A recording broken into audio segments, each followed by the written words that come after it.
তো ছিলাম বেশ নিজের ছন্দে, সকালে রোদে আর মাটির গন্ধে, জ্যৈষ্ঠের তাপে আর শ্রাবণীর জলে, সবুজ শ্যাওলা ঘেরা দিঘির তলে। কোথাও ছিলে না তুমি, কেন তুমি এলে?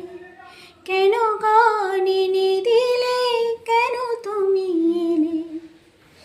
আমি তো ছিলাম বেশ নিজের ছন্দে, সকালে রোদে আর মাটির গন্ধে, জ্যৈষ্ঠের তাপে আর শ্রাবণীর জলে, সবুজ শ্যাওলা ঘেরা দিঘির তলে। কোথাও ছিলে না তুমি, কেন তুমি